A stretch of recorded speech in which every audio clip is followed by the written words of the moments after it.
Hello and welcome dear student. जो topic हमने कल एटम्स का पढ़ा है उसका ही कंटिन्यूएशन में न्यूक्लियर हमें पढ़ना है। रेडियो एक्टिविटी का ये जो सेक्शन होता है और न्यूक्लियस से रिलेटेड जो होता है इस पर आपको सवाल बनता ही बनता है। ये पूरा के पूरा एटम्स और न्यूक्लियर वाला सेक्शन आप किसी भी हालत में करके रख दो क्योंकि ये स्कोरिंग होता है और इसमें मार्क्स मिल ही जाता है। ओके ऑलराइट, तो चलो हम बेसिक से स्टार्ट कर देते हैं। जिस पर सवाल बन सकते हैं वो सारी चीज़ें मैंने यहाँ पर कवर की है। जितने भी सवाल बन सकते हैं वो सारे यहाँ पर कवर किए। देखिए सबसे पहले हम न्यूक्लियस के बारे में बात कर रहे हैं। तो जो रुदरफोर्ड का एक्सपेरिमेंट था उससे कंक्लूड तो एक चीज़ हो चुकी है कि सेंटर में मतलब पूरा के पूरा पॉजिटिव चार्ज है वो एक स्पेसिफिक जगह में, बहुत छोटी जगह में कॉन्सेंट्रेट होता है। उसी को हमने न्यूक्लियस कहा था। Mass of atom is concentrated with a small positively charged region at the center, है ना, which is called as nucleus.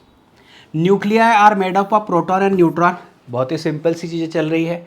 अभी उसके बाद देखो नंबर ऑफ प्रोटॉन्स जो होते हैं वो किससे दिखाए जाते हैं, that is represented by symbol Z। तो इसे कहा जाता है एटॉमिक नंबर और प्रोटॉन नंबर। हालांकि हम लोग एटॉमिक नंबर का ही इस्तेमाल सबसे ज़्यादा करने वाले हैं। दूसरा जो होता है वो होता है नंबर ऑफ न्यूट्रॉन्स। इसके लिए कोई अलग सिंबल नहीं है, ये n हम लोग रिप्रेजेंट करते हैं but most of the time it is represented by A minus Z। ए क्या होता है बच्चों, ए होता है मास नंबर। कैसे होता है देखो, total number of neutrons and protons इनको मिला के अगर बात कहे तो मास नंबर कहा जाता है A equal to Z plus N. तीन तीन वेरिएबल की ज़रूरत हमें नहीं है, हमें वेरिएबल मतलब ये Z की ज़रूरत है और हमें A की ज़रूरत है। अगर नंबर ऑफ न्यूट्रॉन्स पूछा जाए तो हम उसे A माइनस Z बोल सकते हैं। Got it. तो ये दो चीज़ें यहाँ पर हो चुकी है। उसके बाद में सिंगल जो न्यूक्लियन होगा, न्यूक्लियस होगा या उसे न्यूक्लियाइड कहा जाएगा। ये न्यूक्लियाइड जो होता है it is represented by XZA। तो ये स्ट्रक्चर आपको समझना है XZA। यहाँ पर देखिए प्रोटॉन की वैल्यू मिल रही है और A जो है ये मास नंबर है जो कि कुल मिलाकर प्रोटॉन और न्यूट्रॉन का कलेक्टिव नंबर यहाँ पर हमें मिलता है। ओके फिर देखिए कुछ टाइप है, इस टाइप को समझ लो। आइसोटोप, आइसोबार, आइसोटोन्स, यहाँ तक तो है। ये मिरर न्यूक्लियर मैंने एक्स्ट्रा का दे दिया यहाँ पर। तो आइसोटोप्स के बारे में समझो आप। ऐसे सारे एटम्स, एटॉमिक नंबर जिनको सेम एटॉमिक नंबर्स हैं लेकिन डिफरेंट मास नंबर है। देखिए जैसे हाइड्रोजन के आइसोटोप, ये आपने केमिस्ट्री में पढ़ लिया तो इसको कोई ज़्यादा दिक्कत नहीं होने वाली है। सवाल पूछा जाए तो बहुत आसान तरीके से आइडेंटिफाई का सवाल पूछा जाए तो पूछा जाएगा कि जो दिया गया है उसमें से आइसोटोप्स कौन है, आइसोबार्स कौन है। ठीक है, तो सबसे पहले देखिए आइसोटोप के लिए रिक्वायरमेंट क्या है। तो उनका एटॉमिक नंबर माने कौन बच्चों, Z जो होता है ये सेम होना चाहिए। जैसे यहाँ पर एग्जांपल दिया हाइड्रोजन H11 हाइड्रोजन है ना, ड्यूटेरॉन, ट्रिटियम, ये सारे दिए। तो H11 H1 दिया गया है, मतलब सारे के सारे प्रोटॉन्स, मतलब सारे के सारे Z वैल्यू सारे की सेम है। लेकिन उनकी जो मास नंबर मतलब ये ऊपर वाला जो होता है ना A, दैट इज़ डिफरेंट।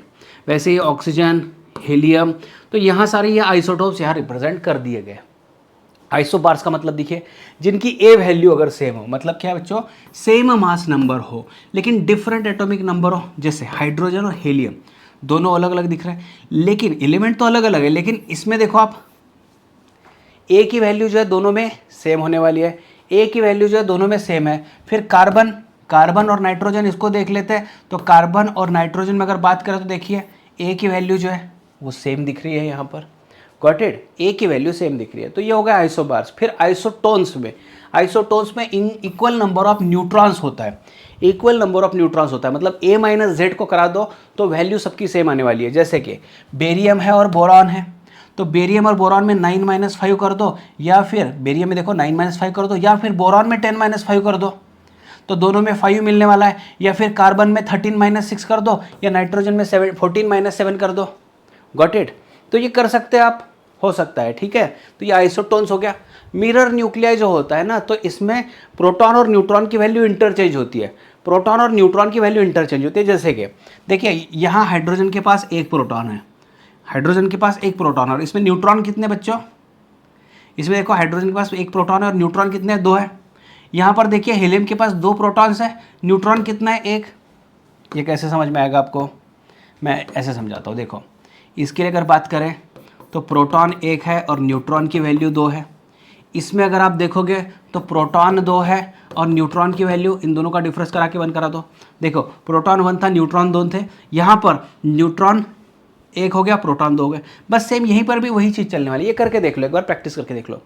तो इसमें अगर बात करूँ मैं इंपॉर्टेंट, तो आइसोटोप्स, आइसोबार्स और आइसोटोन, ये 3 ही इंपॉर्टेंट हो गया हमारे लिए। यस, इसके आगे ये बहुत ही इंपॉर्टेंट है बच्चों, ये मोस्ट इंपॉर्टेंट होगा। जो बच्चे जेई के लिए प्रिपेयर कर रहे हैं, नीट के लिए प्रिपेयर कर रहे हैं, उनके लिए तो मैं मोस्ट इंपॉर्टेंट बोल दूंगा। तो देखिए, जब न्यूक्लियस को लेते हैं तो ईच इंडिविजुअल न्यूक्लियन अगर लेते हैं हम लोग, इंडिविजुअल न्यूक्लियन, तो न्यूक्लियन को हम मान के चल रहे हैं, जैसे ये यहाँ पर है, ये रेडिश पार्ट दिखा है, यस ये एक न्यूक्लियन है, गॉट इट। तो ये एक न्यूक्लियन होगा, ये एक न्यूक्लियन है, ये यहाँ पर ये दूसरा न्यूक्लियन है, गॉट इट। तो न्यूक्लियन का हम लोगों ने इमेजिन किया है कि it is as good as like a sphere.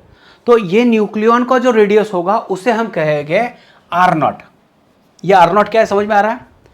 Individual nucleon, कौन, प्रोटॉन या फिर न्यूट्रॉन।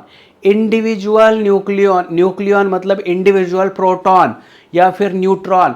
तो प्रोटॉन या न्यूट्रॉन को हमने स्पेरिकल इमेजिन किया, तो स्पेरिकल इमेजिन कर, तो स्पेरिकल का, स्फीयर का जो रेडियस होगा that is taken as 1.2 fermi या फिर 1.2 10⁻⁻15 मीटर या फिर 1.2 फेम्टोमीटर कहा जाता है, गॉट इट। इसको ऐसे भी लिख सकते हैं, लिख देता हूँ यहाँ पर 1.2 फर्मी भी कहा जाएगा। ये आ गया। तो अभी पूरा के पूरा जो न्यूक्लियस फॉर्म हो रहा है, पूरा के पूरा जो न्यूक्लियस फॉर्म हो रहा है, तो इस न्यूक्लियस का अगर मुझे रेडियस चाहिए, इस न्यूक्लियस का रेडियस चाहिए, तो वो कैसे निकलेगा? इस न्यूक्लियस का अगर मुझे रेडियस चाहिए तो रेडियस कितना? तो हम यहाँ पर R = R0 a⁻1/3 लिखते हैं, लेकिन कैसे होता है समझ लो। टोटल जो न्यूक्लियस है इसका वॉल्यूम होगा 4/3 πr³। लेकिन हमें पता है इसके अंदर total number of nucleons A थे, और हर एक न्यूक्लियॉन का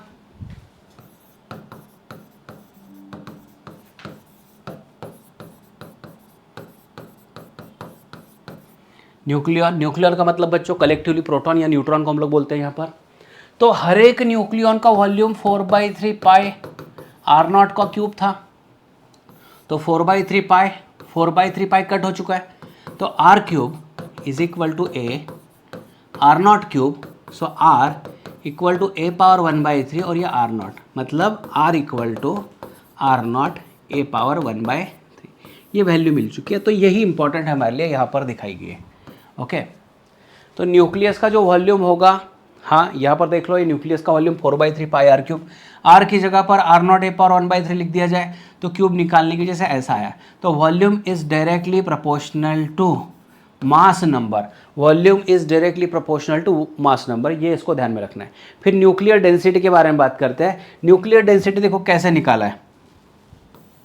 nuclear density is mass of individual nucleon, और ऐसे कितने न्यूक्लियॉन्स है? A न्यूक्लियॉन्स है।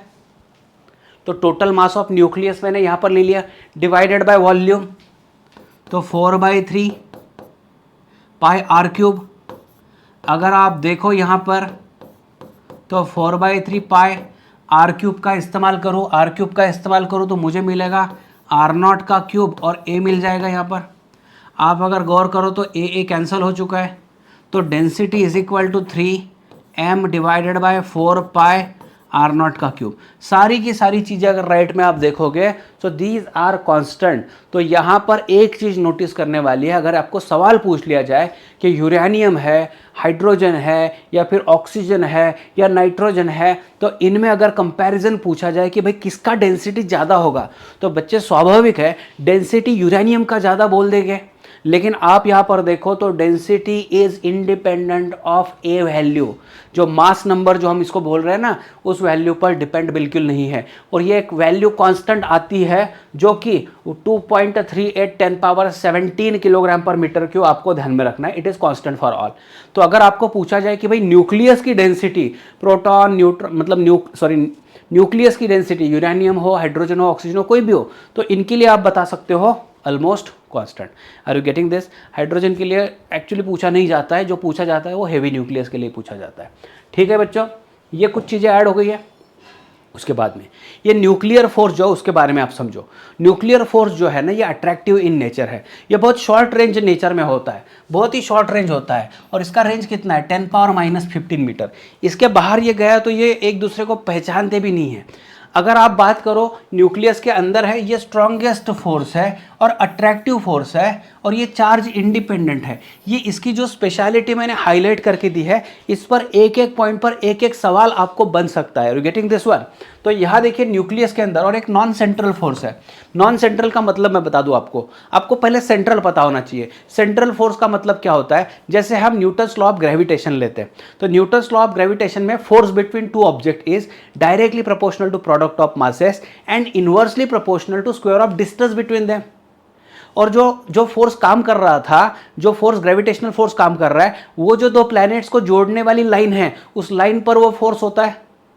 तो इस तरीके से ये सेंट्रल कहा जाता है। नॉन सेंट्रल मतलब उस चीज को ये मानने वाला नहीं है, तो ये नॉन सेंट्रल फोर्स आ गया। अच्छा, उसके बाद देखो प्रोटॉन प्रोटॉन के बीच में मैंने बात कर रहा हूं, न्यूक्लियस के अंदर 10⁻⁻15 मीटर के अंदर अगर यह है तो यह स्ट्रॉन्ग अट्रैक्टिव फोर्स है। भले ही इसमें आपके पास प्रोटॉन प्रोटॉन हो, अट्रैक्शन ही होगा, न्यूट्रॉन न्यूट्रॉन हो, अट्रैक्शन ही होगा। देखो ये प्रोटॉन है, प्रोटॉन है, प्रोटॉन है, न्यूट्रॉन है, न्यूट्रॉन है, न्यूट्रॉन है। इनके बीच में proton proton attraction, proton proton attraction, proton neutron attraction, neutron neutron भी अट्रैक्शन। भाई देखो, मैंने अभी आपको लगेगा कि यार ये न्यूट्रॉन न्यूट्रॉन के बीच में कैसे गया। न्यूट्रॉन भले ही इलेक्ट्रिकली न्यूट्रल हो, लेकिन यहां पर अलग तरीका चल रहा है सारा। तो इसको डिटेल में पढ़ना है आपको, तो फिर आपकी ग्रेजुएशन में आपको पढ़ना पड़ेगा। अभी फिलहाल के लिए तो इतना ही कि अट्रैक्टिव है। लेकिन एक चीज यहां पर हो रही है, देखो क्वेश्चन अगर आता है, क्वेश्चन अगर न्यूक्लियर फोर्स पर आता है तो आपको लिखना है force between proton proton, force between proton neutron and force between neutron neutron is same because it is what charge independent।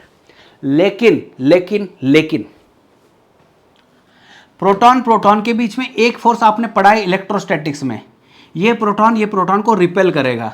तो आप अगर यहां पर देखो किसी भी प्रोटॉन प्रोटॉन के बीच में इंटरेक्शन, तो प्रोटॉन का फोर्स न्यूक्लियर फोर्स से थोड़ा सा कम ही होने वाला है। मतलब क्या होगा, एक्चुअली कूलम का फोर्स बहुत कम है इसके कंपैरिजन में, न्यूक्लियर फोर्स के कंपैरिजन में देखा जाए तो इलेक्ट्रोस्टैटिक फोर्स बहुत कमजोर है, लेकिन कहीं ना कहीं कुछ तो कंट्रीब्यूट कर रहा है। तो देखो प्रोटॉन प्रोटॉन के बीच में थोड़ा फोर्स ना कम हो गया। मतलब अगर नेट फोर्स की बात की जाए तो प्रोटॉन प्रोटॉन का नेट फोर्स थोड़ा कम है, लेकिन प्रोटॉन न्यूट्रॉन के बारे में बात करें तो कूलम फोर्स न्यूट्रल चार्जेस पर काम नहीं करता है।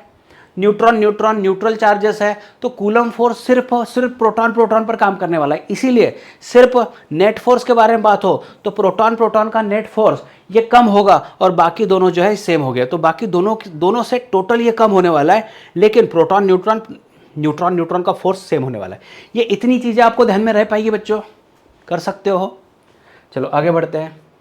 यस, एटॉमिक मास यूनिट, जैसे हमें मास को डिफाइन करने के लिए हम लोग किलोग्राम, क्विंटल, टन, ये सारी चीज़ें ला लेते हैं। तो एटॉमिक लेवल पर सब एटॉमिक पार्टिकल्स को मास मेजर करने के लिए एक डेफिनेशन बनाई गई है 1 AMU atomic mass unit, it is 1/12 the mass of carbon C612 atom.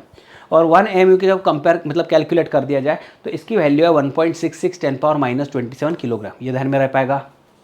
अभी हमें मास एनर्जी रिलेशन को पहचानना है। ये आइंस्टाइन का एक बहुत फेमस इक्वेशन है, और ये ऐसा इक्वेशन है जिसने पहली बार बताया कि भाई जिसको हम लोग मास बोलते हैं और एनर्जी अलग से बोलते हैं, तो उसके पहले तक मास और एनर्जी ये दोनों अलग अलग थे। ये दोनों के दोनों अलग अलग थे, मास और एनर्जी अलग था। लेकिन आइंस्टाइन ने बताया भाई ये दो अलग अलग नहीं है, बस इनके फॉर्मेट अलग दिख रहे हैं, लेकिन है एक ही चीज। और एक ही चीज अगर है तो भाई मास इज एनर्जी और energy is mass. You should have to understand mass is energy and energy is a mass.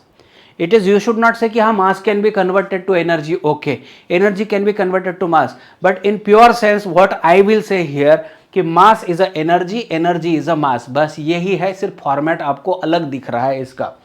So c is the speed of light और e equal to mc square, ये आपको जानना है, okay.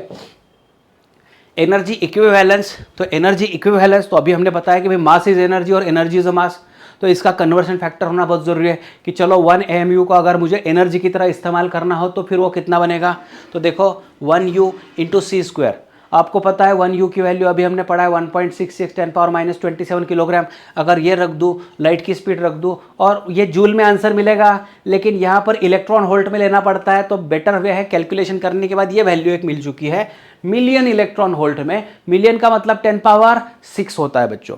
तो यहाँ तक आप कर दो इसको, ये बात समझ में आ रही है? ओके ठीक है। तो 1 U can be equal to, देखो ये थोड़ा सा फॉर्मेट आपको समझना पड़ेगा। 1 AMU का एनर्जी इक्विवेलेंट 931 है, लेकिन 1 U जब मुझे इस्तेमाल करना हो तो मैं करूँगा 931 MeV/c²। Are you getting this? 1 U का इस्तेमाल अगर मुझे करना है, जहाँ पर रिप्लेसमेंट करना है कि भाई U इज अ मास, तो इसको मुझे एनर्जी का फॉर्मेट में इस्तेमाल करना है, तो मैं 931 लिखूंगा, MeV लिखूंगा, उसको डिवाइड बाय c² कर दूंगा। या फिर c², लाइट का जो स्पीड होता है उसका स्क्वायर, 931 MeV/U रख दो। तो ये इंटरनली कन्वर्टेबल है, आपको ध्यान में ये रखना पड़ेगा, इससे फिर देखो 1 U इक्वल टू या फिर c² इक्वल टू कर सकते हो, कोई दिक्कत नहीं। Rest mass energy of positron और इलेक्ट्रॉन, ये दो एंटी पार्टिकल्स होते हैं, पॉजिट्रॉन और इलेक्ट्रॉन, इनका अगर देखें तो 0.51 MeV, ये एक्स्ट्रा हो गया आपके पढ़ाई के लिए, ये एडिशनल ध्यान में रख दो। यस, अभी मास डिफेक्ट क्या है, यहाँ पर देखो, यहाँ पर कई सारे आपको, मतलब मैं देखूँ आपको तो 24, 23 में कई कम क्वेश्चन इस पर पूछे गए हैं, लेकिन आपको इसके लिए तैयार तो रहना पड़ेगा बच्चों। तो ये अगर क्वेश्चन जो पूछे गए आज तक तो सिंपल थियरी बेस ही पूछे गए, तो बेसिकली कॉन्सेप्ट क्या है वो समझ लेते हैं। मास डिफेक्ट क्या होता है? तो देखिए, इंडिविजुअल जो है आइसोलेटेड प्रोटॉन और न्यूट्रॉन अगर हमारे पास में स्पेस में है, तो उनका मास अगर आप देखो और उनको जब क्लब कर दिया जाए और एक न्यूक्लियस में कन्वर्ट करा दिया जाए, तो न्यूक्लियस का मास, इसमें फर्क पड़ रहा है। बात समझ लो, मेरे पास मान लीजिए 10 प्रोटॉन है और 10 न्यूट्रॉन है, तो इनको मैंने एक एक करके गिन लिया, 10 प्रोटॉन का मास, फिर 10 न्यूट्रॉन का मास, बस उनका एडिशन मैंने करा दिया, ठीक है। तो ये एक एडिशन मुझे कुछ तो मिल गया कि भाई मुझे मिल गया कि हाँ 10 प्रोटॉन 10 न्यूट्रॉन, इनका इतना मास है। जब मैंने इनको कलेक्ट करा के एक कंबाइन करा के, मान लीजिए हमारे पास उतनी पावर है और हमने उसको न्यूक्लियस में कन्वर्ट करा दिया, तो जब कन्वर्ट किया तो सोचने वाली बात यह है कि भाई उनका जो इंडिविजुअल मैंने कैलकुलेट करा के मास ऐड किया था, क्या न्यूक्लियस का मास उतना ही होगा? लेकिन जब देखा गया तो ऐसे देखा गया कि न्यूक्लियस का जो मास है वो कम भरा, ओरिजिनल मास से इनके सारे इंडिविजुअल मासेस के एडिशन से ये न्यूक्लियस का मास कम भरा। तो भाई बीच में जो गैप पड़ी वो कहाँ गया, बीच में जो डिफरेंस आया मास का वो कहाँ गया, ये सोचने वाली बात थी। तो उस पर जब काम हुआ तो देखिए आइंस्टाइन का जो अभी पॉपुलर इक्वेशन है उसी से सारी चीज़ें होने वाली है। तो बात ऐसी है, डेल्टा एफ जो डिफरेंस गिरा वो क्या है? तो जितने प्रोटॉन्स हैं उन सारे प्रोटॉन्स का मास हमने ऐड किया, जितने न्यूट्रॉन्स थे उनका सारा ऐड करा दिया मास, फिर जब इनको कंबाइन करके हमने न्यूक्लियस में कन्वर्ट किया था, इमेजिन कर रहे हैं, तो न्यूक्लियस जो था तो न्यूक्लियस का मास हमने काउंट किया। भाई अगर बाय रूल देखा जाए, है ना, कायदे से अगर देखा जाए तो ये डिफरेंस 0 ही होना चाहिए, क्योंकि हमने 10 प्रोटॉन, मान लीजिए एग्जाम्पल के तौर पर 10 प्रोटॉन 10 न्यूट्रॉन को कंबाइन करके ही न्यूक्लियस बनाया था, तो मास में तो कोई डिफरेंस आना नहीं चाहिए था। लेकिन यहीं पे तो ट्रेजिक हो रही है, देखो क्या हो रहा है, यहीं पे ये हो रहा है कि इनमें मास का डिफरेंस आ रहा है, और डिफरेंस आ रहा है मतलब इन मास में डिफरेंस आ रहा है मतलब एनर्जी का कन्वर्शन हुआ है, एनर्जी यहाँ पर इन्वॉल्व है ही है। तो कैसे करना है बच्चों, देखो तो डेल्टा एम, देखो अभी अगर हमको करना है, एक एलिमेंट ले लिया एक्स जेड ए, तो देखो मास ऑफ प्रोटॉन, तो मास ऑफ प्रोटॉन और टोटल नंबर जेड है, तो टोटल मास ऑफ प्रोटॉन हो गया, है ना। किसी भी न्यूक्लियस के अंदर a माइनस जेड न्यूट्रॉन्स होते हैं, तो a minus Z into mass of neutrons कर दिया और उसको सब्ट्रैक्ट कर दिया मास ऑफ न्यूक्लियस से। तो ये जो रिलेशन मिल रहा है, yes this is mass defect, this is mass defect. Are you getting this? Proton की संख्या, उनके मासेस, न्यूट्रॉन के मासेस और न्यूक्लियस का मास कर दो। अच्छा, उसकी जगह पर अगर गलती से न्यूक्लियस की जगह पर अगर मास ऑफ एटम दिया जाए, अगर न्यूक्लियस के मास की जगह पर एटम दिया जाए, तो बच्चों होता क्या है, एटम में ना जेड इलेक्ट्रॉन्स भी वहाँ पर आ जाते हैं, तो जेड इलेक्ट्रॉन्स भी आ जाते हैं। तो इसमें क्या होगा, Z mass of proton a minus Z mass of neutron minus, तो न्यूक्लियस का मास मुझे चाहिए था, तो मास ऑफ एटम माइनस उसमें से जेड इलेक्ट्रॉन्स निकाल दूंगा मैं। समझ रहे बात? मास ऑफ न्यूक्लियस को क्या आप ऐसे लिख सकते हो, देखो मास ऑफ एटम अगर बात करूँ तो मास of nucleus plus Z mass of electrons ले सकता हूँ मैं। तो क्या मैं लिख सकता हूँ, मास ऑफ न्यूक्लियस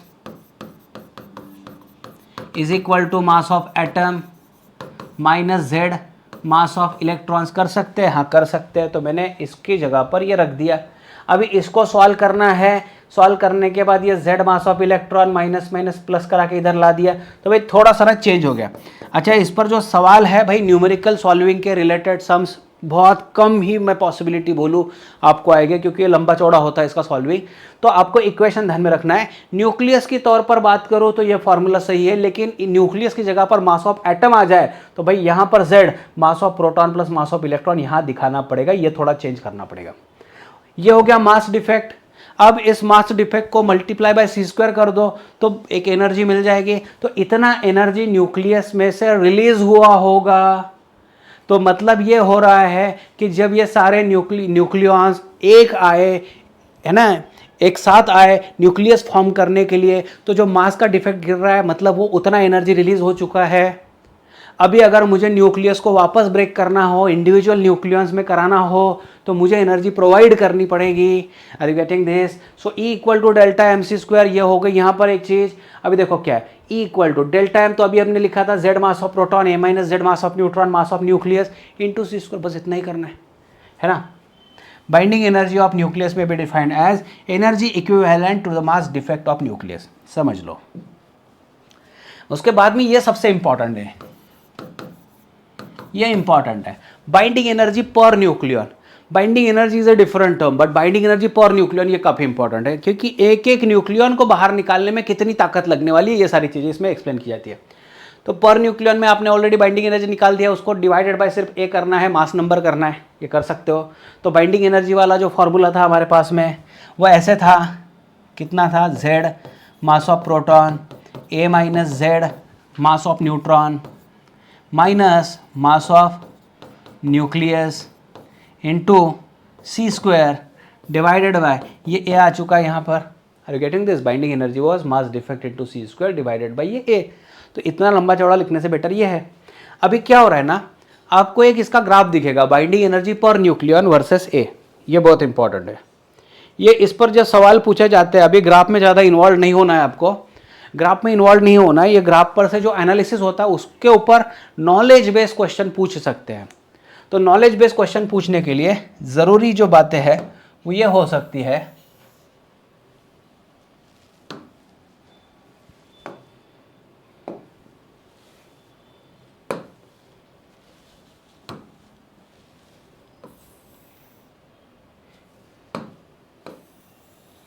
चलो ये थोड़ा सही दिखेगा,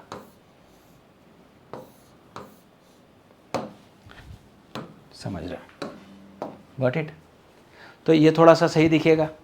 इसमें थोड़ा स्टडी करना है, तो मेरा मानना यह है कि भाई मैं आयरन पर ज़्यादा फोकस करूँगा। इसकी बाइंडिंग एनर्जी पर न्यूक्लियन ज़्यादा है, और समझने वाली बात यह है जिसकी बाइंडिंग एनर्जी पर न्यूक्लियन ज़्यादा, जिसकी बाइंडिंग एनर्जी पर न्यूक्लियन ज़्यादा वो ज़्यादा स्टेबल, मतलब उसके अंदर से एक भी न्यूक्लियन निकालना हो तो तकलीफ हो जाएगी। समझ में आ रही बात? तो इसी वजह से देखो, अगर बात करें तो iron is most stable, most stable. तो स्टेबल होने के लिए बाकी कोशिश करेंगे, जैसे ये लोअर साइड वाले हैं ये कंबाइन होने की कोशिश करते हैं जिसको कहा जाता है फ्यूजन, और ये हाई लेवल वाले जो होते हैं ये ब्रेक होने की कोशिश करते हैं, इसको कहते हैं फिजन, जो ब्रेकेज होता है ना। तो इस तरीके से फ्यूजन और फिजन प्रोसेस होती है। लेकिन हमारे लिए इंपॉर्टेंट कुछ चीज़ें हैं बच्चों, जो कुछ चीज़ें हैं क्या है उसको समझ लो।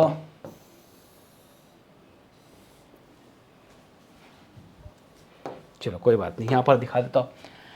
Deuterium has minimum binding energy पर nucleon, hence it is list stable nucleus. Deuteron से ही स्टार्ट हुआ है। आप बोलोगे सर पीरियोडिक टेबल तो हाइड्रोजन से शुरू होता है। भाई हाइड्रोजन के आइसोटोप अगर छोड़ दिया, क्योंकि आइसोटोप ड्यूटेरॉन से स्टार्ट होता है ना, ट्रिटियम आ रहा है, हाइड्रोजन कहा गया आपको। तो हाइड्रोजन है क्या? हाइड्रोजन के पास है प्रोटॉन और बाहर है इलेक्ट्रॉन। आप प्रोटॉन से प्रोटॉन निकाल सकते हो क्या? नहीं निकाल सकते हो। तो हाइड्रोजन बहुत सिंपलेस्ट है। तो हाइड्रोजन पर अगर बात आती है तो आपको लिखना है binding energy of hydrogen nucleus with single proton is 0, और सिंगल प्रोटॉन नहीं है मतलब ड्यूटेरॉन वगैरह है, तो हाँ यहाँ पर ड्यूटेरॉन के लिए मिनिमम एनर्जी है। उसके बाद में 50 to 80 अगर बात करें, 50 से लेकर यहाँ 80 तक जितने एलिमेंट्स हो गए वो ऑलमोस्ट स्टेबल है, वो ऑलमोस्ट स्टेबल है। So almost has a constant value, कौन सी, बाइंडिंग एनर्जी पर न्यूक्लियन की वैल्यू ऑलमोस्ट कांस्टेंट है। For A56 iron binding energy is maximum and is constant for nucleon greater than A equal to A greater than 80। 80 के ऊपर वाले जो है थोड़ा सा ग्रेजुअली डिक्रीज हो रहा है, बाइंडिंग एनर्जी पर न्यूक्लियन घट रही है यहाँ पर। गॉट इट बच्चों, इतना ही ध्यान में रखना है। ये इसमें बताने के लिए तो बहुत सारी चीज़ है, बहुत सारी चीज़ है, लेकिन जो सिलेबस के अनुसार है तो उतना ही मेरे लिए रेस्ट्रिक्शन अभी यहाँ पर बन रहा है। इससे ज़्यादा जो कंटेंट है वो रेगुलर बैच में दिया जाता है। अभी यहाँ के लिए जो आपके लिए जो क्वेश्चन बनेंगे उतना ही सफिशिएंट है। उसके बाद देखो बच्चों क्वेश्चन, यहाँ क्या बताया गया, MO is the mass of oxygen isotope and MP and MN are the mass of proton and mass of neutron. Then nuclear binding energy of isotope is, तो देखो भाई बाइंडिंग एनर्जी जो था वो था Z times mass of proton plus A minus Z mass of neutron minus mass of nucleus था, ऐसे ये था, इंटू C² था। ठीक है, तो Z कितना है बच्चों, देखो यहाँ पर 8 बन रहा है, 8 मास ऑफ प्रोटॉन MP, और ये 17 है, 8 है, यह आ गया 9 मास of neutron minus mass of nucleus, मतलब MO दे दिया C²। ये ऐसा आना चाहिए।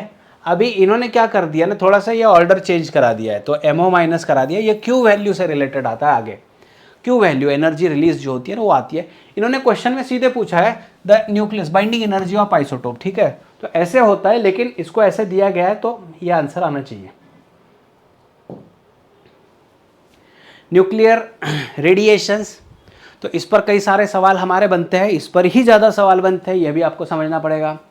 तो इसमें क्या होता है बच्चों, कोई रेडियो एक्टिव एलिमेंट है, उसमें से 3 ही टाइप के, बेक्वेरेल ने जब देखा तो 3 ही टाइप के इमिशन होते हैं। तो 3 टाइप के इमिशन जो है उनको नाम दिया था सीक्वेंस में अल्फा, बीटा और गैमा। तो इसमें पता चला कि गैमा जो है इलेक्ट्रिक और मैग्नेटिक फील्ड में रखा जाए तो दोनों में रखा जाए तो ये सीधा की सीधा निकल जा रहा है, मतलब ये जो गैमा ये न्यूट्रल है।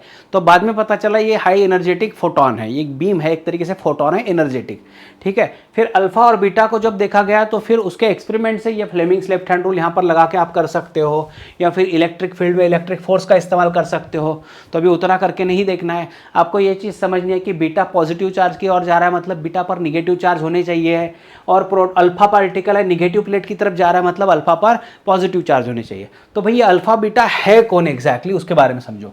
तो जो अल्फा होता है वो होता है हीलियम न्यूक्लियस। एक बात समझ लो, गड़बड़ हो जाती है कई बार, बच्चे बोलते हैं कि हीलियम है, नहीं, helium is different, helium nucleus is different.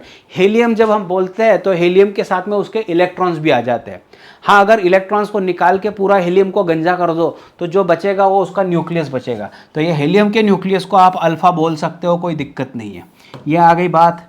Beta decay जो होता है इसमें 2 चीज़ें होगी बच्चों, देखो बीटा डीके जब बोला जाए तो इसमें 2 इलेक्ट्रॉन या पॉजिट्रॉन इस तरीके से होता है, लेकिन 99% केसेस में जब बीटा ही बोला जाता है तो आपको लेना है इलेक्ट्रॉन। अगर उन्हें पॉजिट्रॉन के बारे में बात करनी हो तो उन्हें बताना पड़ेगा, वो मैंने कवर किया यहाँ पर। ये 2 पार्टिकल्स है, सेम मास होगा लेकिन चार्जेस इनके अलग अलग हो गए। ठीक है, गामा डीके जो होगा ये हाई एनर्जेटिक बीम है, फोटोन है एक तरीके से। गॉट इट, चलो ठीक है आगे बढ़ते हैं। अभी अल्फा बीटा और गामा इसमें से जो डीके हो रहा है तो उसकी वजह से जो ओरिजिनल न्यूक्लियस था, जो पेरेंट न्यूक्लियस था, वो कन्वर्ट हो जाएगा किसी दूसरे एलिमेंट में, मतलब पेरेंट टू डॉटर एलिमेंट होता है, इसे को कहा जाता है रेडियो एक्टिविटी। तो शुरुआत यहाँ पर जो ये मैथमेटिकल एक तरीके से स्टैटिस्टिकल रेशो मिलेगा कि भाई इतने टाइम में इतना डीके होने वाला है और इतना बचने वाला है। कन्वर्शन क्या होने वाला है, कैसे होने वाला है, वो अल्फा बीटा गामा का भी डिस्कशन आएगा। फिलहाल इसके मैथमेटिक्स पर सॉल्व देखते हैं कि मान लीजिए कोई एक एलिमेंट है, जैसे कि यूरेनियम है या फिर और कोई एलिमेंट है, वो ले लिया तो उसके स्पेसिफिक नंबर ऑफ न्यूक्लियर मेरे पास अभी आज इस तारीख में है, उसे कह दिया जाएगा N0। तो भाई N0 is the number of nuclear present at T = 0। अभी देखो यार, ये पृथ्वी, मतलब अगर अर्थ के बारे में बताया जाए तो 4.5 बिलियन ईयर्स बैक जाना पड़ेगा, तो उससे तो स्टार्ट नहीं होगा। अगर आज इस घड़ी पर कोई एक सैंपल मुझे मिल जाए और उस सैंपल में मुझे पता चल जाए कि इतने न्यूक्लियस है रेडियो एक्टिव, मैं उसी को बोल दूंगा N0 और मेरा आज का अभी का टाइम ले लूँगा मैं 0, यहाँ से काउंटिंग शुरू हो जाएगी। ठीक है, उसके बाद देखो बच्चों ऑब्जर्वेशन क्या है, तो ऑब्जर्वेशन ये है कि जैसे जैसे टाइम बढ़ता है डीके का जो उसका अलग अलग डिसइंटीग्रेशन वाला है वो चीज़ें होती रहेगी, मतलब अल्फा बीटा गैमा डीके होते रहेगा, और जो न्यूक्लियस थे N naught original number of nucleus थे वो कम होते रहेगा। क्योंकि मान लीजिए मेरे पास 1000 यूरेनियम है, तो 1000 में से 50 यूरेनियम का थोरियम में कन्वर्सन हो चुका है, तो 50 का थोरियम में हो चुका है, मतलब यूरेनियम कितने कम हो चुके हैं, तो यहाँ पर 950 बचे हो गए 1000 में से, तो मतलब 50 का कन्वर्सन हो चुका है, तो अभी 950 यूरेनियम बचा है। Are you getting this? तो जो बचा है उसको कहा जाएगा N at given time T. तो यहाँ पर देखो बच्चों एक ग्राफ है, ग्राफ भी आपको सिर्फ नॉर्मली देखना है। तो ये ग्राफ एक्सपोनेंशियली डीके हो रहा है, मतलब क्या हो रहा है, जितने ज़्यादा नंबर ऑफ न्यूक्लियॉन्स हो गए उतना रेट ऑफ डीके ज़्यादा होगा, उतना इसका मतलब रेट ऑफ डीके डिसइंटीग्रेशन ज़्यादा होगा, बहुत तेज़ी से ये डीके करेगा, मतलब बहुत तेज़ी से यूरेनियम का थोरियम या फिर जेनॉन क्रिप्टॉन जो भी हो कन्वर्शन होता रहेगा, राइट। लेकिन जितने नंबर ऑफ न्यूक्लियॉन्स कम हो गए उसका रेट ऑफ डीके भी कम होता रहेगा। So observation is rate of decay minus D N by D T, minus इसलिए यूज़ किया क्योंकि नंबर ऑफ न्यूक्लियॉन्स घट रहे हैं। So minus D N by D T is proportional to N, मतलब आज इस घड़ी इस टाइम पर आज के दिन इसी मोमेंट पर कितने न्यूक्लियॉन्स घटने वाले हैं ये इस वक्त जो न्यूक्लियॉन्स प्रेजेंट है उस पर डिपेंड होगा। मतलब मान लीजिए अभी इस समय में 100 यूरेनियम है, तो मुझे पता चला यार 4 न्यूक्लियॉन्स हर सेकंड में घटने वाले हैं, एक एग्जांपल के तौर पर। तो जितना काउंट बना है उस पर ये डिपेंड होता है। अगर हज़ार की जगह 5000 होते तो डिसइंटीग्रेशन और ज़्यादा होता। तो ये प्रोपोर्शनल टू एन है। सो माइन यहाँ पर कांस्टेंट ऑफ प्रोपोर्शनलिटी डाल दिया लैम्बडा, ये बहुत काम की चीज़ है, इसको डीके कांस्टेंट कहा जाएगा। और अगर इसको सॉल्व कर दिया जाए जो आपने टेक्स्ट बुक में आपने सॉल्व किया है बोर्ड के हिसाब से, तो n equal to N not E power minus lambda T, यह फार्मूला मिल चुका है। ये आपके लिए इंपॉर्टेंट है, लेकिन न्यूमेरिकल सॉल्विंग के लिए मैं थोड़ा अलग करा के दूंगा इसको। ओके, उसके बाद इसे minus D N by D T को हम लोग एक्टिविटी बोलने वाले हैं, या तो आर बोलेंगे या फिर ए बोलने वाले। तो minus D N by D T अभी फॉर्मूला आपके पास था, क्या फॉर्मूला था, minus D N by D T equal to lambda N था। तो minus D N by D T को हमने आर बोल दिया और लैम्बडा एन ऐसे रख दिया, लेकिन एन की वैल्यू है N not E power minus lambda T. तो चलो ठीक है, लैम्बडा एन नॉट को आर नॉट बोल दिया, फिर वापस से वैसे ही फार्मूला दिख रहा है।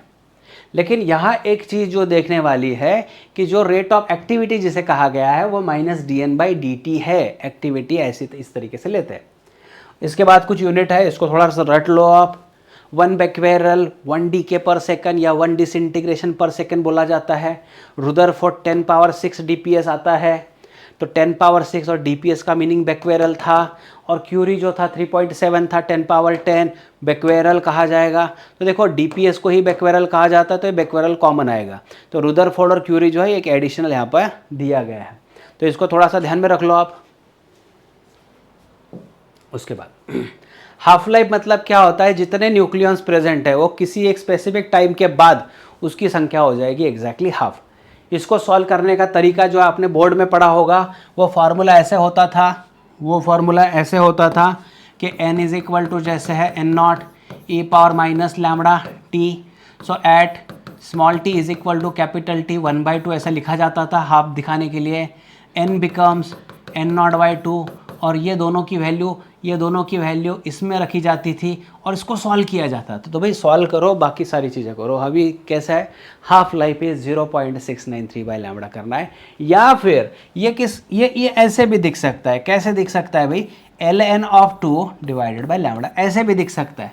तो आपको ये भी ध्यान में रखना पड़ेगा। ओके, ये हो गई हाफ लाइफ। उसके हाफ लाइफ मतलब ओरिजिनल न्यूक्लियर आधे हो जाएंगे। देखो हाफ लाइफ में कितना हो जाएगा, आधा हो जाएगा। तो ये हाफ लाइफ, एक हाफ लाइफ। फिर n/2 का आधा हो चुका है, ये सेकंड हाफ लाइफ। फिर n/4 का आधा हो जाएगा, वो third half life. Are you getting this? इसका हाफ नहीं है, इसका हाफ जो हुआ वो पहला हाफ लाइफ, फिर n/2 जो था उसका हाफ हुआ, फिर सेकंड हाफ लाइफ।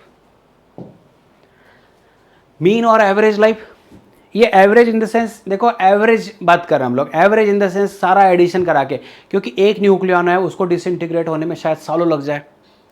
दूसरा न्यूक्लियॉन है शायद 10 मिनट के अंदर डिसइंटीग्रेट हो जाए, तो इनकी गारंटी नहीं है, नो वारंटी नो गारंटी, ये कभी भी डिसइंटीग्रेट हो सकते हैं।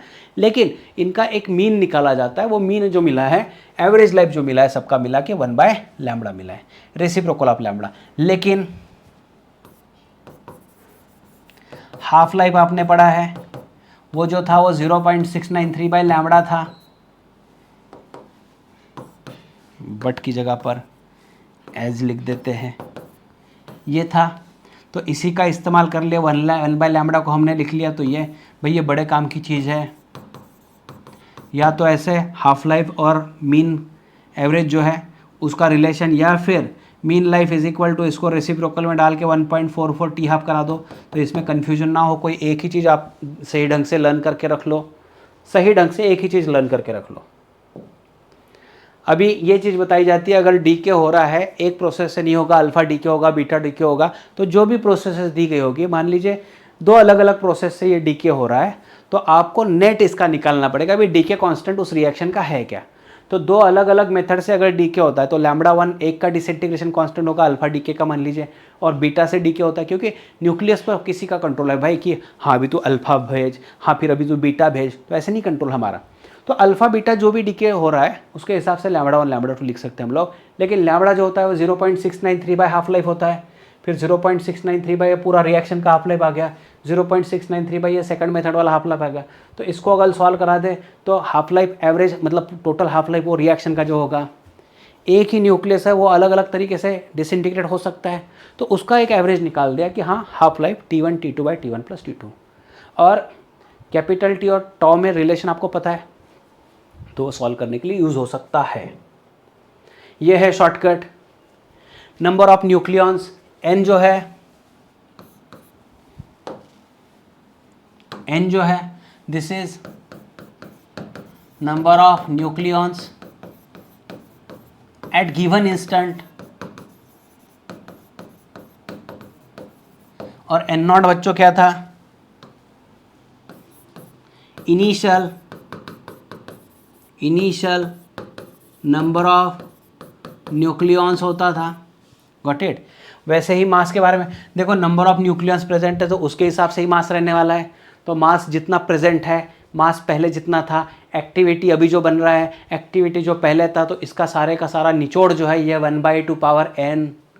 तो स्मॉल n जो है दैट इज गिवन टाइम, और ये जो होता है हाफ लाइफ होता है। Got it. इसका इस्तेमाल कैसे करना है हम लोग देखने वाले आगे। तो ये फॉर्मूला अभी ध्यान में रख लो। चलो ठीक है, देखो क्वेश्चन को समझते हैं। A radio active substance has half life 60 minute during 3 hours, मतलब स्मॉल टी दिया है। The amount of substance decayed. Okay, तो अभी मैंने जो शॉर्टकट दिया पहले उस पर काम करते हैं बच्चों। तो अमाउंट ऑफ सब्सटेंस में देखो पहले n/n0 is equal to 1/2 power, ये स्मॉल n था।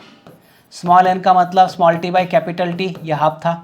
स्मॉल t बच्चों 3 घंटा है, 3 घंटा मतलब कितना हुआ 3 आवर्स, 3 × 60, और देखिए हाफ लाइफ कितना है 60 मिनट है, तो n = 3 मिल चुका है। तो देखो इसका इस्तेमाल करते हैं, n/n0 is equal to 1/2 power 3 आ जाएगा, तो ये 1/8 आ चुका है। तो n is equal to n0/8 मिल चुका है। लेकिन देखो ये क्या है, ये जो है ये रिमेन है, ये रिमेनिंग वैल्यू है। जो हमारे जितने फॉर्मूले हमने पढ़ा है ना, ये रिमेनिंग मतलब ये बचा है।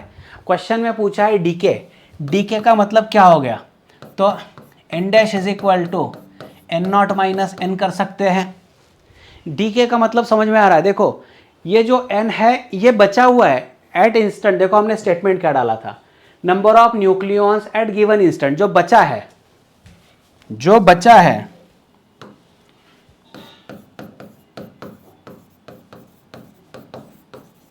बचा है वो n है।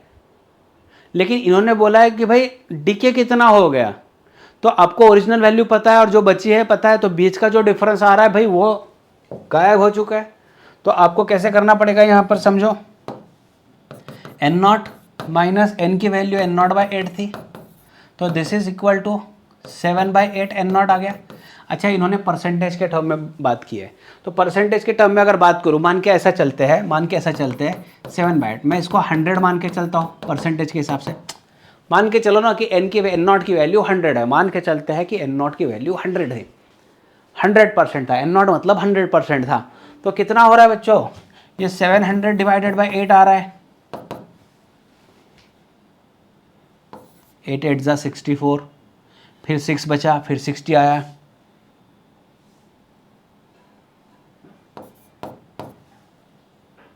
फिर 4 आया, यस 87.5%, 87.5%, गॉट इट, 87। तो क्वेश्चन अभी मैं आपको यहाँ वार्न कर देता हूँ, कई सारे क्वेश्चन ऐसे पूछे गए हैं, many questions are like this, मतलब हम निकालते हैं कि कितना प्रेजेंट है और ये पूछ रहे हैं कि कितने खत्म हो गए, कितना बचा है वो नहीं पूछ रहे, कितना खत्म हो गए वो पूछ रहे हैं। तो आपको यहाँ लास्ट स्टेप पे आकर उसको सॉल्व करना पड़ेगा। उसके बाद बच्चों the T is the half life of radioactive substance, then instantaneous rate of change of activity is, okay, activity जो ए था या आर था वो लैम्बडा एन था, ओके। अभी देखो क्या होता है, एक्टिविटी जो होता है, एक्टिविटी का मतलब होता है dN/dt, एक्टिविटी का मतलब होता है dN/dt। तो अभी मान के चले इन्होंने बोला है rate of change of activity, तो dA/dt can be equal to lambda, फिर देखो dN/dt आ जाएगा, गॉट इट। तो ये लैम्बडा dN/dt का मतलब क्या हो रहा है, एक्टिविटी ही हो रहा है, तो लैम्बडा एक्टिविटी मतलब कितना हो रहा है, लैम्बडा एन ही हो रहा है, तो ये लैम्बडा स्क्वायर एन आ जाएगा, करके देखो कोई दिक्कत नहीं है।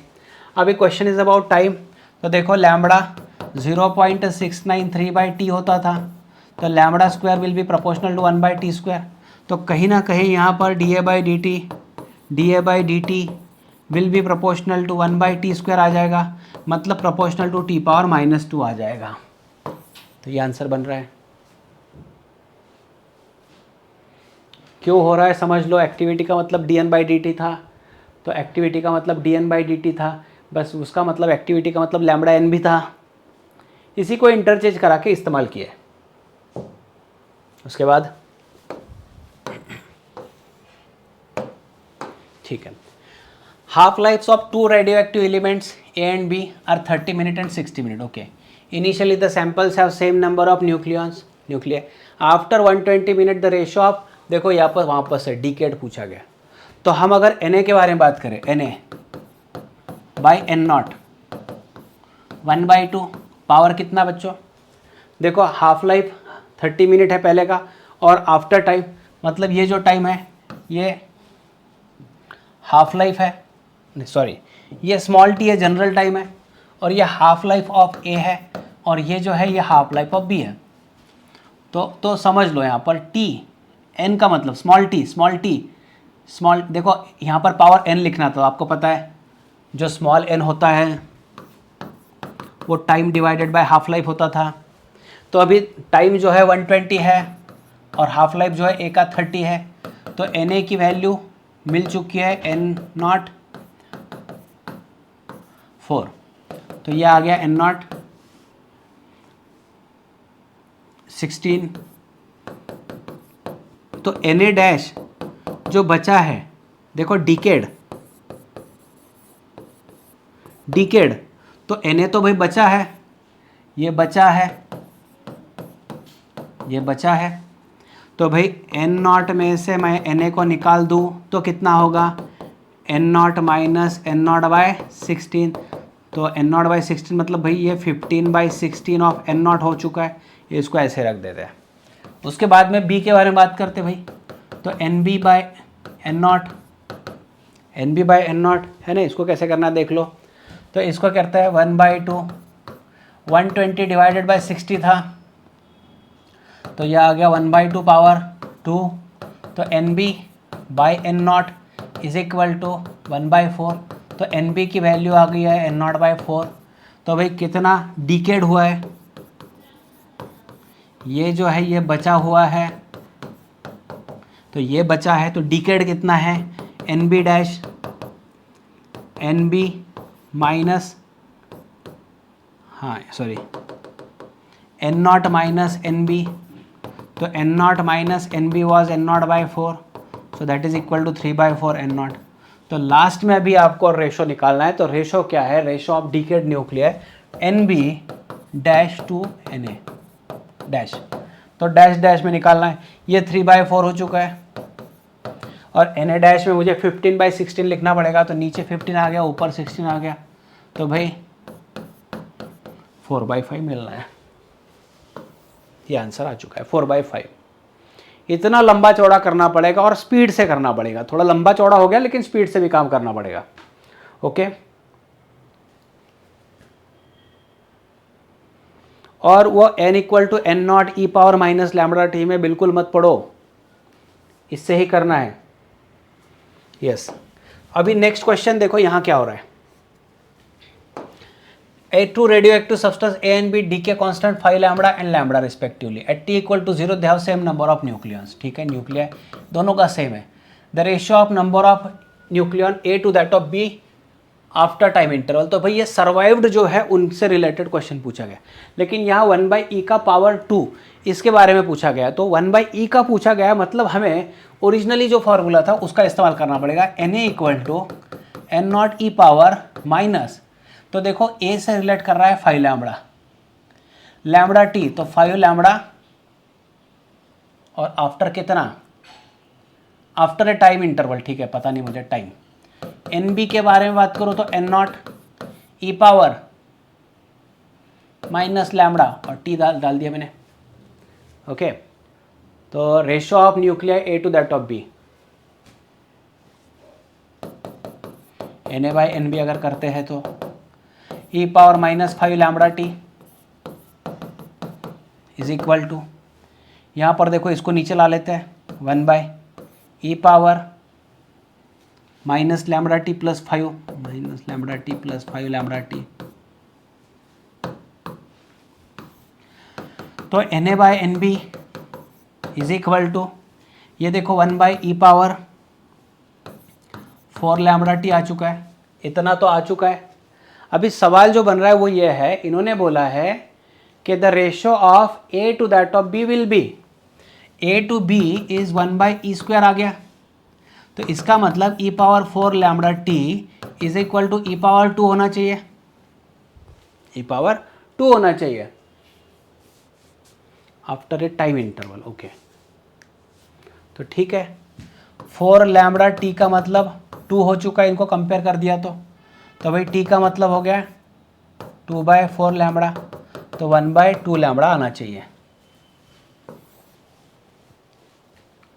इनके पावर कंपेयर करा दिए, पावर कंपेयर करा दिए और ये आंसर आ गया। चलो आगे बढ़ो। यस, फिर क्या है बच्चों, the half life of radio active element is 1600 year, fraction of sample remains undecayed, मतलब जो बचा है आफ्टर 6400 ईयर्स, ठीक है। तो हमें n/n0 पूछा गया है, और हमें पता है n/n0 की वैल्यू 1/2 पावर स्मॉल n मतलब क्या था, है ना, स्मॉल m, गिवन टाइम और हाफ लाइफ, तो पावर 4 16 1/16 आना चाहिए। ओके,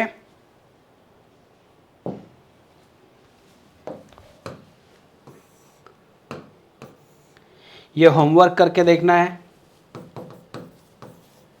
इसमें भी फ्रैक्शन डीकेड पूछा गया है, कितना डीके, हम बचने के लिए वैल्यू n/n0 निकालते हैं, आपको डीके करना है तो इसके पहले के रेफरेंसेस है, ऑलरेडी रेफरेंसेस है, वो एक बार देख लेना, आप कर सकते हो। यस, उसके बाद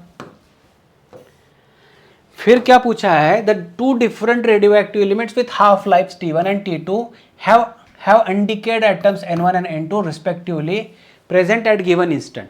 ये बचे हुए हैं, the ratio of their activities at that instant, the ratio of their activities at that instant, तो देखो activity is equal to lambda n होता है, activity equal to lambda N होता है।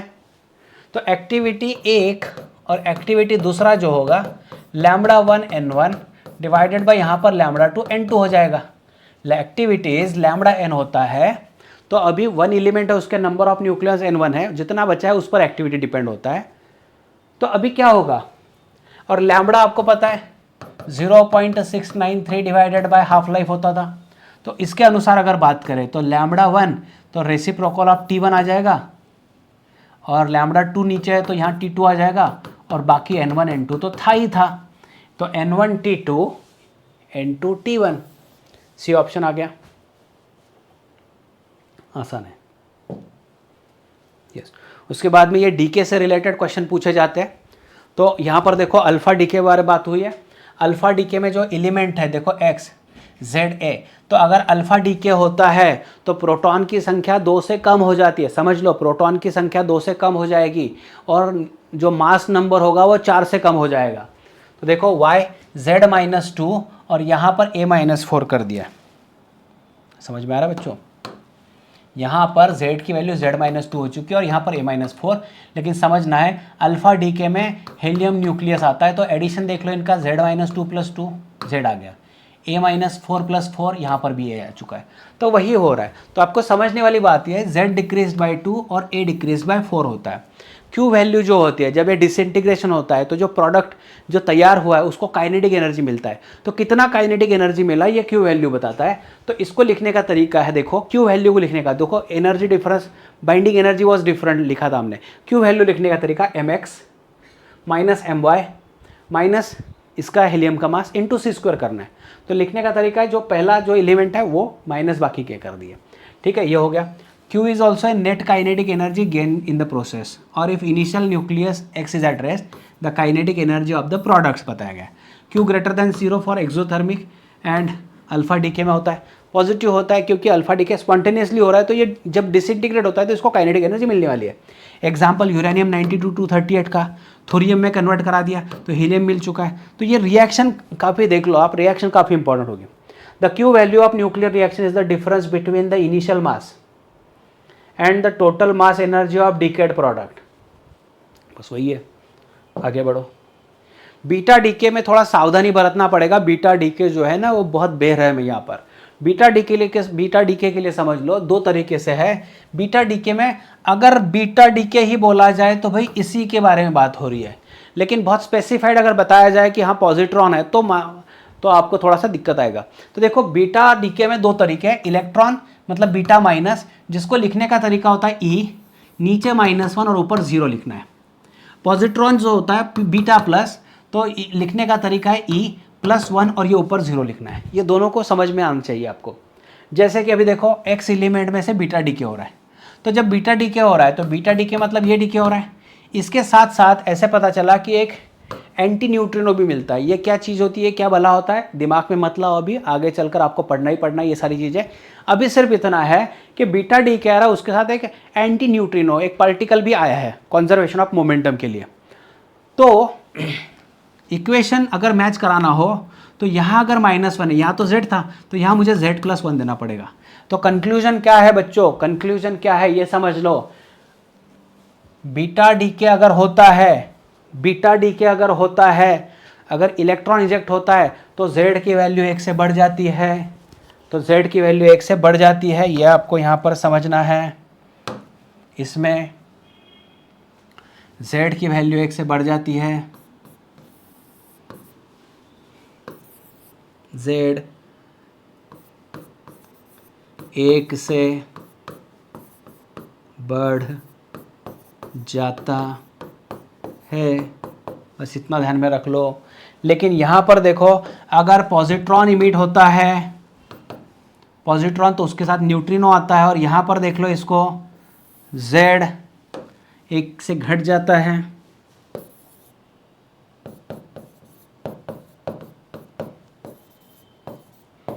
कम हो जाता है। समझ लोगे आप, न्यूक्लियस के अंदर वो बेचारा प्रोटॉन न्यूट्रॉन में कन्वर्ट हो रहा है, न्यूट्रॉन प्रोटॉन में कन्वर्ट हो रहा है। ये एक्स्ट्रा वाली चीज़ है ना, दिमाग में ध्यान मत, ज़्यादा ध्यान मत दो इस पर। तो देखो x बीटा पॉजिटिव आया तो z की वैल्यू कम करना है, जो एज यूजुअल मेथड था, लेकिन -1 अगर आता है तो z की वैल्यू बढ़ती है। अगर इसमें आपने देखा होगा दोनों रिएक्शन में आपको एक चीज़ नोटिस करनी है, a रिमेन्स सेम, इसमें भाई a में चेंज नहीं हो रहा, ये काफ़ी अच्छी चीज़ है। तो जब आपको बीटा डीके बताया जाना है तो आपको एक चीज़ समझनी है कि भाई इसके a वैल्यू में कोई बदलाव नहीं होगा। हाँ, जब अल्फा आता है तो भाई a की वैल्यू में बदलाव आता है, इसमें बदलाव नहीं आने वाला। गामा डीके में कोई नहीं, जो न्यूक्लियस होता है जो एक्साइटेड स्टेट में होता है वो एक फोटोन इमिट कर देता है, तो एलिमेंट में कोई कन्वर्शन नहीं होगा। तो यहां पर देख लीजिए, इस टाइप के क्वेश्चन थोड़े आपको हैंडल करने पड़ेंगे सही ढंग से। क्वेश्चन में क्या बताया गया है पता देखो, x जो है यहां पर देता हूं x ZA था, तो इसमें y Z+1 हुआ और a वैसे ही है। अब बताओ बच्चों क्या हो सकता है, z की वैल्यू 1 से बढ़ चुकी है, मतलब यहाँ पर बीटा इमिट हुआ है, माइनस जिसको हमने कहा था इलेक्ट्रॉन, ये इमिट हुआ होगा।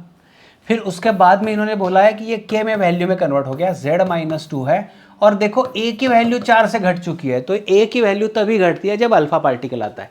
कितना अल्फा हुआ होगा, तो 4 से घटा है तो मतलब 1 अल्फा इमिट हुआ होगा, ठीक है। उसके बाद में इन्होंने बोला है कि नहीं, इसके बाद में देखो ये मान लीजिए k ही बताया है, तो Z-1 है और a-4 है, तो भाई एलिमेंट तो वही है, मतलब इसमें गामा इमिट हुआ होगा।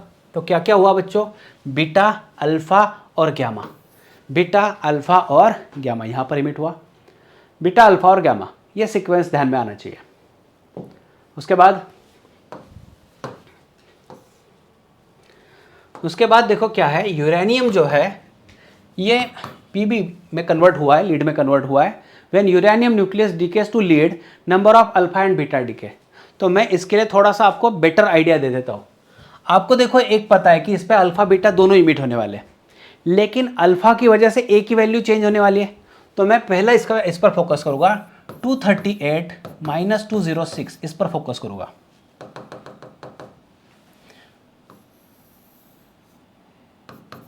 -238 - 206 कितना होता है बच्चों, 6 7 8 2 बचा है 3, 32 बचा है यहाँ पर। तो 32 बचा है, तो ए की वैल्यू कितने, number of alpha emitted is equal to 32। जो ए की वैल्यू 32 से घट गई है, लेकिन ए की वैल्यू 4 से घटती है एक अल्फा जब आता है तब, तो 32 जब घटा है तो इसको डिवाइडेड बाय 4 कर दो, 8। तो भाई एक बात पता चल गई मुझे कि 8 अल्फा डीके हुए है, तो 8 अल्फा कहाँ आ रहा है, तो 8 अल्फा यहीं पर आ रहा है। लेकिन मान लीजिए अगर दो ऑप्शंस में 8 अल्फा होता तो क्या करते हम लोग, तो फिर मैं दूसरी स्टेज पर जाता। 92 है ना, यूरेनियम का 92 जो दिख रहा है,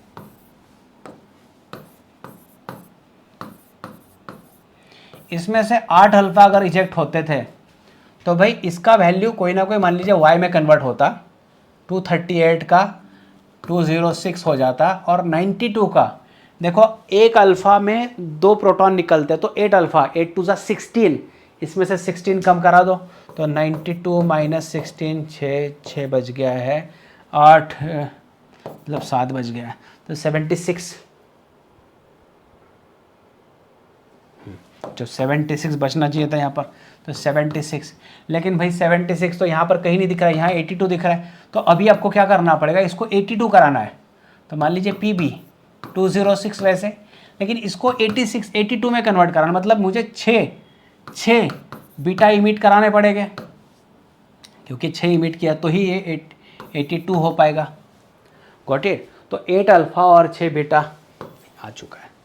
तो मेरा मानना है अगर CET के लेवल का क्वेश्चन चल रहा है ना, तो ये A में ही वाइंड अप हो जाएगा काफ़ी बार। लेकिन दूसरी चीज़ अगर हैंडल करानी है आपको तो फिर Z पर काम करना है। बीटा के लिए प्योरली Z पर ही काम करना होता है, लेकिन अगर अल्फ़ा के लिए बात करो तो यूजुअली A की वैल्यू में काम चल जाता है काफ़ी बार। इसके बाद देखो, an isotope of original nucleus can be formed in a radioactive decay with emission of following particles. हाँ, क्या हो सकता है इसमें, तो अल्फ़ा, बीटा तो 1 अल्फा 1 अल्फा 1 अल्फा दिया है। अच्छा, N isotope of original nucleus can be formed in radio activity. अच्छा आइसोटोप हो सकता है, मतलब मान लीजिए एक्स जेड ए है, तो इसमें से अगर अल्फ़ा निकल गया तो ये वाई हो जाएगा, z-2 और a-4। अगर मुझे वापस से मान लीजिए वाई की जगह पर अभी एक्स ही चाहिए, तो एक्स ही चाहिए लेकिन आइसोटोप में चाहिए, तो a-4।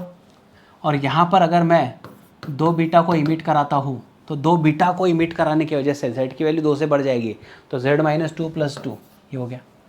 तो एक अल्फ़ा इमिट कर दिया तो y में कन्वर्ट हो गया, लेकिन इसका आइसोटोप चाहिए। देखो original nucleus can be formed in an isotope of original nucleus can be formed, isotope of original nucleus can be formed. तो हो सकता है ये तैयार ए की वैल्यू चेंज हो चुकी है, तो ये आइसोटोप ही आइसोटोप आइसोबार, समझ रहे आपको? ओके। उसके बाद 2 चीज़ें हैं, न्यूक्लियर फिजन है और न्यूक्लियर फ्यूजन है। तो ये आपको डायरेक्टली लर्न करना पड़ेगा। कुछ चीज़ें हैं जो मैं इंटेंशनली यहाँ पर दिया, इसमें तो मेरा रोल कुछ नहीं होगा, मैं आपको सिर्फ इतना ही बता सकता हूँ कि इस पर सवाल बहुत कम पड़ते हैं, लेकिन अगर आता है तो आपको ये रिएक्शन बैलेंस करनी होती है। तो ये रिएक्शन बैलेंस करनी होती है, मान लीजिए यहाँ पर कोई ब्रैकेट दिया जाएगा, तो आपको ये भी चीज़ दी है, ये भी चीज़ दिया है, ये भी दिया है, तो आपको सिर्फ ये 53 कैसा है वो समझना पड़ेगा। जैसे एक एग्जाम्पल के तौर पर ले लेते हैं हम यहाँ पर, देखो as an example uranium 92 to 36 दिया है एग्ज़ाम में। फिर उन्होंने बताया कि यार कोई तो एलिमेंट है आई और ये 137 दे दिया है, यहाँ पर ब्रैकेट दे दिया है, और फिर बताया कि वाई, फिर बताया 39, फिर बताया 97 और बताया कि 2 न्यूट्रॉन्स है। तो जब 2 न्यूट्रॉन्स लेते हैं तो N01 ऐसे लिखना होता है आपको। तो एक चीज़ समझनी है कि जो बैलेंस करना है, तो भाई ऊपर वाली वैल्यू अगर देखें तो 137, 97 और ये 2 न्यूट्रॉन्स, तो ये ऐड होके हो रहा है क्या, 7 7 14 15 16, यस 6 आ गया, 1 9 + 10 10 3 13 है, 1 + 1 2, सब आ रहा है, सही आ रहा है। अब नीचे वाली चीज़ अगर बैलेंस करना हो, मुझे 92 चाहिए, यहाँ पर 32 है, तो 92 - 39 अगर कर दूँ 63 आना चाहिए, 63 आना चाहिए, 40 39 3 आ गया 8, हाँ 5 सॉरी 5 6 7 8 है ना, 8 आ गया, मतलब एक कैरी करने की वजह से, ठीक है करेक्ट है। तो आपको लिखना पड़ेगा यहाँ पर 53।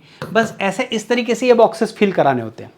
या फिर कई बार ऐसा होता है रिएक्शन ये पूरी दे दी है और यहाँ पर चीज़ मिस करा दिया, बताइएगा कितने न्यूट्रॉन्स इमिट हुए हैं। तो भाई न्यूट्रॉन जब इमिट होता है तो ए की वैल्यू बैलेंस करानी पड़ती है, न्यूट्रॉन के लिए ए की वैल्यू बैलेंस करानी पड़ती है, इतना करो।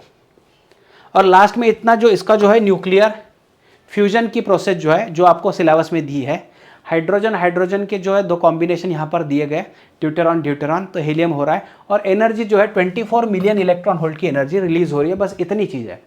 और at the surface centre of sun ये सारी चीज़ें होती है, जहाँ का टेम्परेचर 10⁻7 केल्विन बताया गया है। ये 4 प्रोटॉन वाली साइकिल होती है, 4 proton to form an alpha, और 2 पॉजिट्रॉन यहाँ पर इमिट होते हैं न्यूट्रिनो के साथ में, और 26.7 MeV की एनर्जी रिलीज होती है। तो ये 2 चीज़ों को आपको फोकस करना पड़ेगा। इस पे सवाल अभी तक नहीं बने हैं, लेकिन अगर बनता है तो ऐसी रिएक्शन दी जाए और यहाँ पर ब्रैकेट डाल दिया जाए, बताओ भाई कितना एनर्जी रिलीज हुआ है, या फिर यहाँ पर ऐसी रिएक्शन दी जाए और पूछा जाए बताओ कितना एनर्जी रिलीज हो रहा है। Are you getting this? तो इस तरीके से इसको बच्चों सॉल्व करना पड़ेगा। Got it? ठीक है, तो इसका PDF बनवा के मैं आपको दे देता हूँ।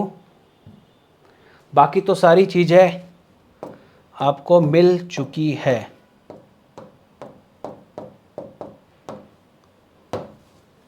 तो यहाँ तक जो बच्चे पहुँच चुके हैं उन्होंने ऐप तो डाउनलोड कर लिया होगा, क्योंकि मुझे अभी जल्दी से टेस्ट भी आपका लगवाना है।